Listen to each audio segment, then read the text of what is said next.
제가 정말 간만에 리뷰를 좀 찍으러 나왔더니 가는 날이 장날이라고 제가 주로 찍는 잔디밭에서 대공사가 벌어지고 있습니다. 무대를 설치하고 있어요. 어디 가서 찍어야 되나. 네, 안녕하세요, 용박사입니다. 1년 사이에 니콘 Z가 발표된 지 이제 1년 정도가 되었는데요. 써보면서 느꼈던 점들을 한번 정리해서 같이 이야기를 나눠볼까 해서 리뷰를 하러 나왔더니 공사를 하고 있고 사람들이 굉장히 많아졌습니다.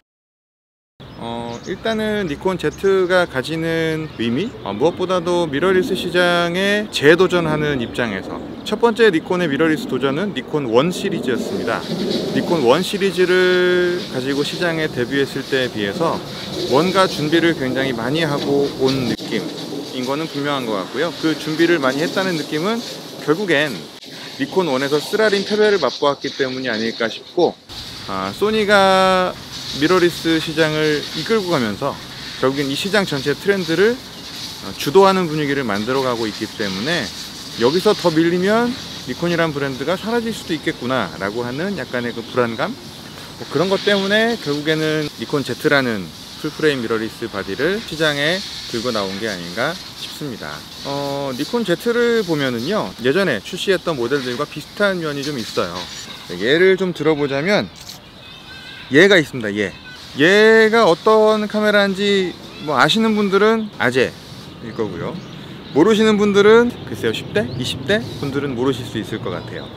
이게 2003년, 2002년 요쯤에 대선풍적 인기를 끌었던 니콘 쿨픽스 2500이라는 모델이고요.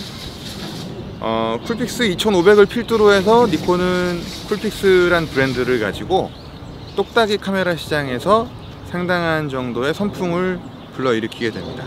아마 그 시절을 기억하시는 분들은 많이들 알고 계실 텐데, 이 니콘 쿨픽스 2500이란 모델이 똑딱이 디카 시장에서의 니콘의 가능성을 열어준 모델이라고 한다면, 2년쯤 뒤인 2004년도에 그야말로 파란을 일으키면서 DSLR 시장을 뒤집을 만한 아이템을 발표를 합니다. 니콘 D70이라는 모델이고요. 이건 실제로 제가 2004년도부터 지금까지 잘 쓰고 있는 이 D70이라는 모델을 출시하면서 DSLR 시장에서의 파란을 일으키게 됩니다. 당시에 캐논도 고급형 모델 몇 D였죠? 그게? 300D였나요?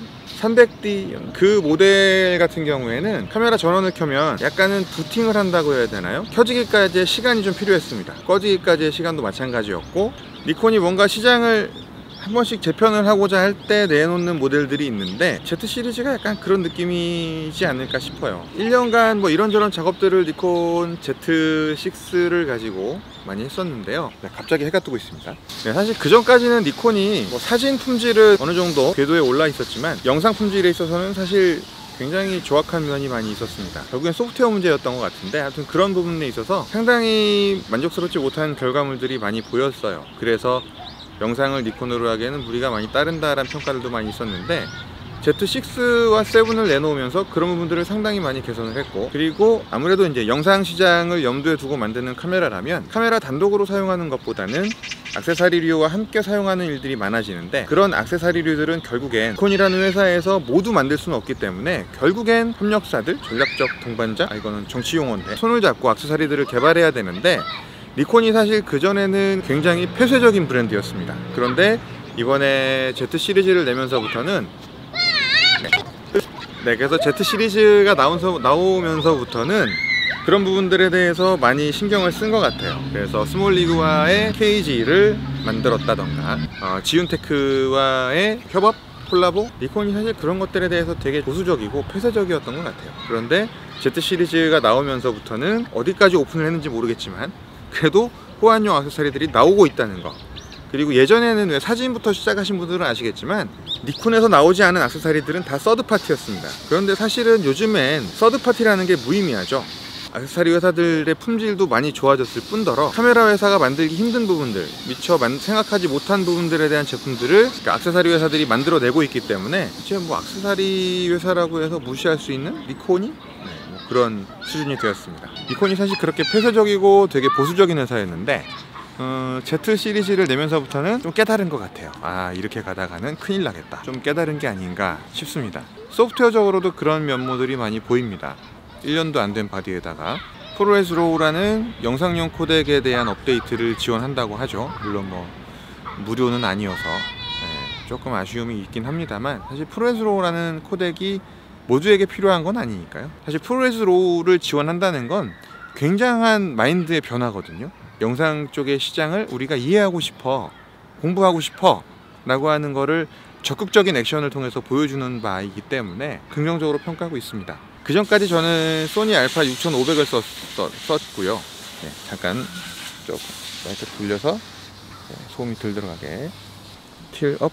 물론 뭐 영상 기기를 전문으로 많이 해오던 파나소닉이나 소니 같은 브랜드에 비하면 아직도 미미하고 가야 할 길이 멉니다. 그 전에 영상 작업할 땐 주로 제가 커머셜 영상으로 제작할 때는 C300급을 쓰게 했었고요. 캐논 아니면은 소니 거 FS7 한번 했었고, 미러리스라고 한다면 알파7 예전에 S2 같은 거 했었고, 작년 이후로 이제 제가 니콘 Z바디를 구입한 이후로는 제가 직접 촬영하는 일 같은 경우에는 지금 Z바디 가지고 제가 촬영을 진행하고 있고요. 아무튼 이렇게까지 온 것만 해도 니콘의 변화가 상당하구나 라는 점을 엿볼 수 있는 거라고 생각이 듭니다. 그러니까 제가 촬영하던 장소가 아니다 보니까 많이 열악하네요. 오디오나 이런 부분들에서 오늘은 이쯤에서 일단 줄이고 내일 다시 나와야겠습니다.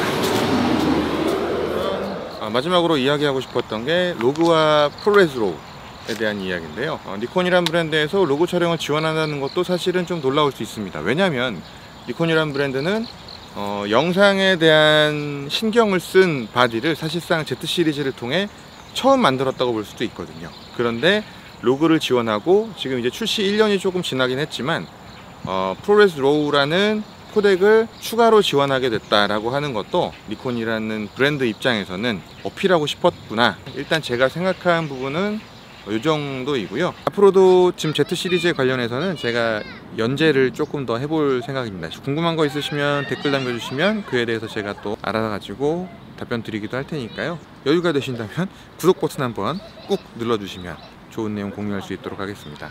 시청해주신 여러분 감사합니다.